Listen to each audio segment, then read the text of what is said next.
Hello, wonderful viewers. Welcome back again to Anointed Lady TV, the home of news and politics. We drop news on daily basis and we also react to every videos that comes our way. If it is your first time here, you are highly welcome. Thank you so much for stopping by and I hope to see you again. And if you're returning subscribers, I appreciate you all for your massive support. Thank you for always supporting this channel. I say may God richly bless you all in Jesus' name. Amen. I have a video to present to you this very moment. After watching, drop your opinion constructively at the comment section, like our videos and also share our videos if possible. For me to you for now is bye.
From all those showing this in my pocket.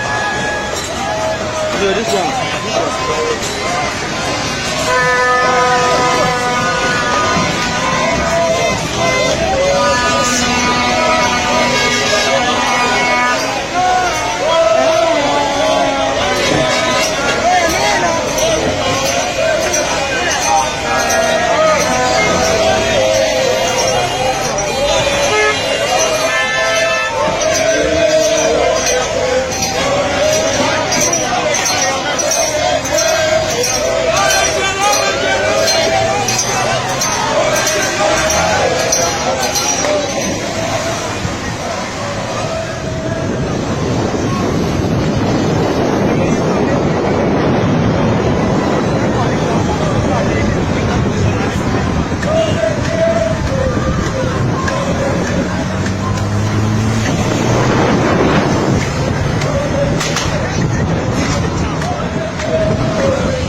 ekene m unu ụmụ Biafra ekene m unu